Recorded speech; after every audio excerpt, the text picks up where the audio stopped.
Every Canadian Prime Minister since the beginning of the country has owed a debt to voters in Eastern and Central Canada. And that's because even today, you don't hold power in this country unless it's granted to you by the voters from Eastern and Central Canada. Now, since 1975, every Canadian Prime Minister, from Trudeau through Chrétien, Martin, and even Mr. Harper, those people have all repaid that debt to Eastern and Central voters with money stolen from Albertans through transfer payments.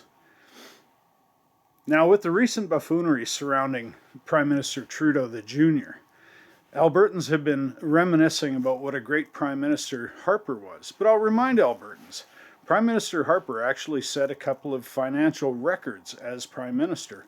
The first record he set was the most money stolen in a single year from Albertans in transfer payments, when he took just over $25 billion in 1 year.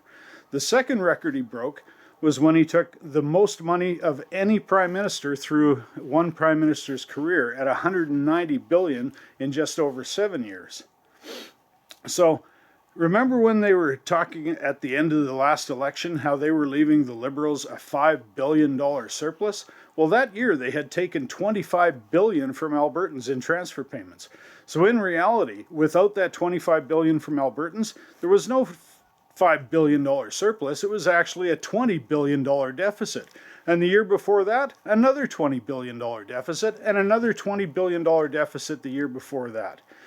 In reality, since 1975, Canada has run up a $630 billion debt, while at the same time blowing $500 billion and counting that they have stolen from Albertans. Can you imagine if they didn't have us to rely on to balance their books?